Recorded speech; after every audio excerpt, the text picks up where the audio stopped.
Morning. आज हम चर्चा करेंगे मोहम्मद बिन तुगलक पर। देखिए, मोहम्मद बिन तुगलक पर अक्सर एक बड़ा प्रश्न पूछा जाता है। एक तो हो सकता है आपको सीधा सीधा पूछ लिया जाए कि मोहम्मद बिन तुगलक की जो विभिन्न योजनाएं हैं उनके बारे में बताइए और वो क्यों असफल रही इस बारे में बताइए।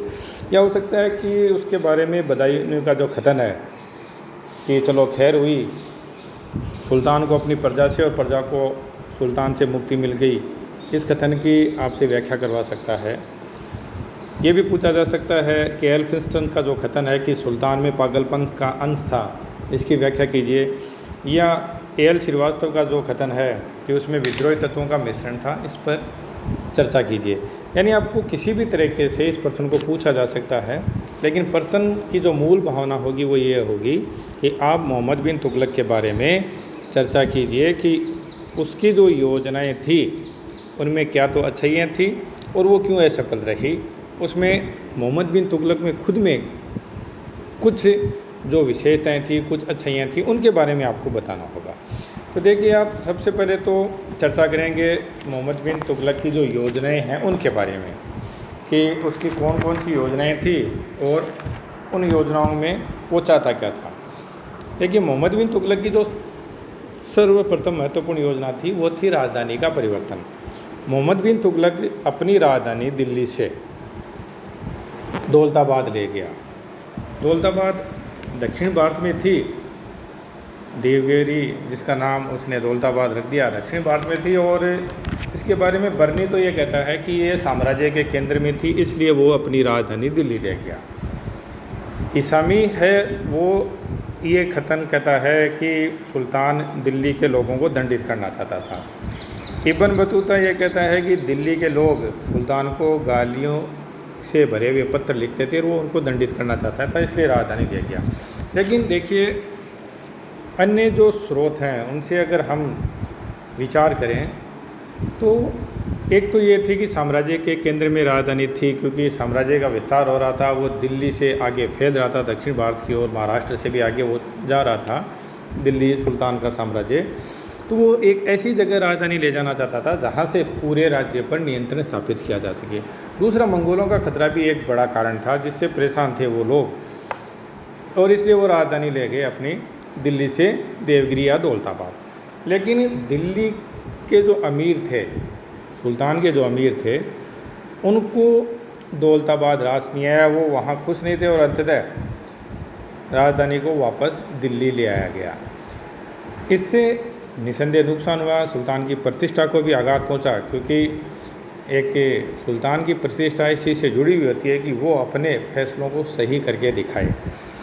लेकिन इसका एक फ़ायदा ये हुआ कि दक्षिण भारत की ओर जो इस्लाम धर्म है, इस्लाम जो सभ्यता है, उसका प्रसार हुआ और उसके आगे जाकर परिणाम हमें देखने को मिलते हैं। वहाँ मुस्लिम साम्राज्य की स्थापना भी होती है। तो एक तो राजधानी स्थानांतरण पर आप चर्चा करेंगे। उसके बाद सांकेतिक मुद्रा का प्रचलन। देखिए, सांकेतिक मुद्रा के कंसेप्ट को आप समझिए। आज आप 2000 रुपये का जो नोट देखते हैं, असली में उसकी कीमत जब सरकार उसको प्रिंट करती है तो वह मुश्किल 2-3 रुपये होती होगी। लेकिन भारत सरकार इस बात की गारंटी देती है कि वो 2000 रुपये का नोट है, यानी उसकी कीमत 2000 रुपये है। मोहम्मद बिन तुगलक भी ऐसा ही चाह रहा था। वो चाह रहा था कि वो सांकेतिक मुद्रा जारी करे, यानी जो कांसे और तांबे की जो वो मुद्राएं जारी करे उनकी कीमत वही हो जो सोने और चांदी की हो। लेकिन ये योजना समय से बहुत पहले की थी। यद्यपि ऐसा नहीं था कि इस बारे में विचार नहीं किया गया या ये उसने दुनिया में सबसे पहली बार वही लेकर आया था, लेकिन उसने जो गलती की वो ये थी कि जो सिक्के जारी होते थे उन पर राज्य का कोई नियंत्रण नहीं था, टकसाल का कोई नियंत्रण नहीं था, और उन सिक्कों को कोई कॉपी न कर सके, जाली सिक्के न बना सके, इस बात की कोई व्यवस्था नहीं की गई थी। और इसका परिणाम ये हुआ कि लोगों ने खुद अपने घरों में ही तांबे के सिक्के ढाल लिए, और अब वो जो लेन देन है वो सोना और चांदी की बजाय तांबे के सिक्कों में करना उन्होंने प्रारंभ कर दिया। व्यापारियों ने जब ये देखा कि हालात ये हो गए हैं कि हर कोई तांबे के सिक्के चलाना चाह रहा है, तो उन्होंने तांबे के सिक्के लेने से मना कर दिया, और इस तरह ये योजना असफल हो गई। तो इस बारे में भी मैंने जो आपको PDF भेजी है उसमें आप पढ़ लेंगे, लेकिन मेन कंसेप्ट मैंने आपको समझा दिया है। उसके बाद अगली जो योजना थी वो खुरासन का अभियान था। मोहम्मद बिन तुगलक था, वो ये चाह रहा था कि वो दुनिया के और जो महत्वपूर्ण शासक हैं उनके साथ गठबंधन करे और दुनिया को जीतने के अभियान में वो भी हिस्सा बने। मैंने जो आपको PDF भेजी, आपने देखा होगा कि किस तरह मोहम्मद बिन तुगलक ने तराम सरीन और जो मिस्र का शासक है उनके साथ एक गठबंधन बनाया और वो खुरासन को जीतना चाह रहे थे। लेकिन ये योजना भी सफल नहीं हो सकी और उसने काफ़ी खर्चा भी कर दिया था। मोहम्मद बिन तुगलक ने एक बड़ी सेना भी तैयार कर ली थी और उस सेना को वेतन भी दे दिया था, और जब ये अभियान कभी शुरू ही नहीं हो पाया तो ये बेवजह का जिसे कहें कि पैसा खर्च हो गया था। इसकी अगली जो योजना है कराचिल अभियान, वो खुरासन से जुड़ी हुई थी। जब उसने सेना तैयार कर ली, उसको वेतन भी दे दिया, तो उस सेना का करे क्या? तो इस सेना का उसने उपयोग किया वर्तमान जो हिमाचल प्रदेश है उससे आगे के जो पहाड़ी इलाके हैं जो कभी भी दिल्ली सल्तनत के अधीन नहीं रहे, उनको जीतने का प्रयास किया। यद्यपि उसको वहाँ कुछ सफलता मिली, लेकिन धन इतना खर्च हो गया कि वो सफलताएं उस जो धन खर्च हुआ उसके मुकाबले कुछ नहीं थी। अगला जो उसकी एक और महत्वपूर्ण योजना थी वो है दोआब में करवर्ती। देखिए, दोआब गंगा और यमुना के बीच वाला जो वर्तमान में उत्तर प्रदेश और बिहार वाला इलाका है, दोआब का मतलब दो नदियों के पानी से सिंचित जगह। तो दोआब हमेशा से एक ऐसा स्थान है जहाँ से खूब राजस्व प्राप्त होता रहा है, और मोहम्मद बिन तुगलक से पहले के शासकों ने भी वहाँ टैक्स बढ़ाए हैं, बड़े टैक्स वहाँ से प्राप्त किया था। लेकिन जब मोहम्मद बिन तुगलक ने दोआब में टैक्स बढ़ाया, कर ज़्यादा किया, दुर्भाग्य से उसी वर्ष अकाल भी पड़ गया।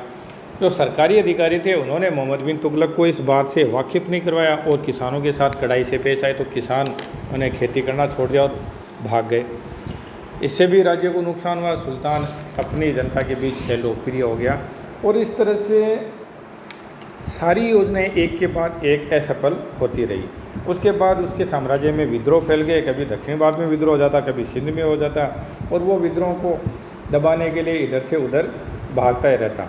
और इसी तरह दौड़ते भागते जब वो सिंध में विद्रोह को दबाने के अभियान पे था तो 1351 में वो मृत्यु को प्राप्त हो गया।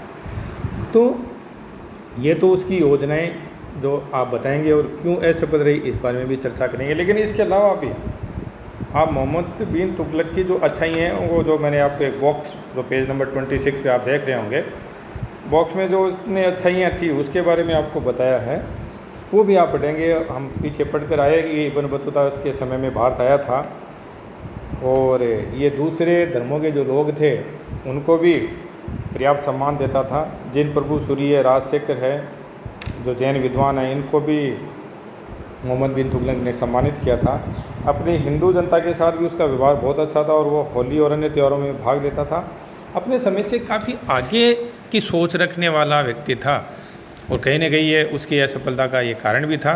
लेकिन हमने जैसा देखा कि उसकी ज़्यादातर योजनाएं इसलिए असफल रही कि उसने योजनाएं बनाकर उनको लागू करने के लिए पूर्व तैयारी नहीं की, और जब योजना बनाई गई उस समय ये नहीं सोचा गया कि इस योजना को लागू करते समय क्या क्या कठिनाइयाँ आ सकती हैं और उन कठिनाइयों का कैसे सामना करना है।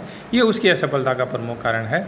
आखिर में हम इस चीज़ पर जब कंक्लूजन करेंगे तो इस चीज़ को हटाएंगे कि न तो वो पागल था, न उसमें कोई विद्रोही तत्वों का मिश्रण था। वो निस्संदेह एक विद्वान किस्म का व्यक्ति था, लेकिन वो असफल इसलिए रहा कि योजनाएं जो उसने बनाई उनको लागू करने में होने वाली कठिनाइयों पर उसने काम नहीं किया। उसके जो अमीर थे वो उन्होंने उसको सहयोग नहीं किया, और इसलिए उसकी योजनाएँ एक के बाद एक असफल होती रही। उसके खिलाफ विद्रोह खड़ा हो गया, और अंततः वो इन विद्रोहों का दमन करते हुए ही इस दुनिया से कूच कर गया। ठीक है, आप देखेंगे इसको।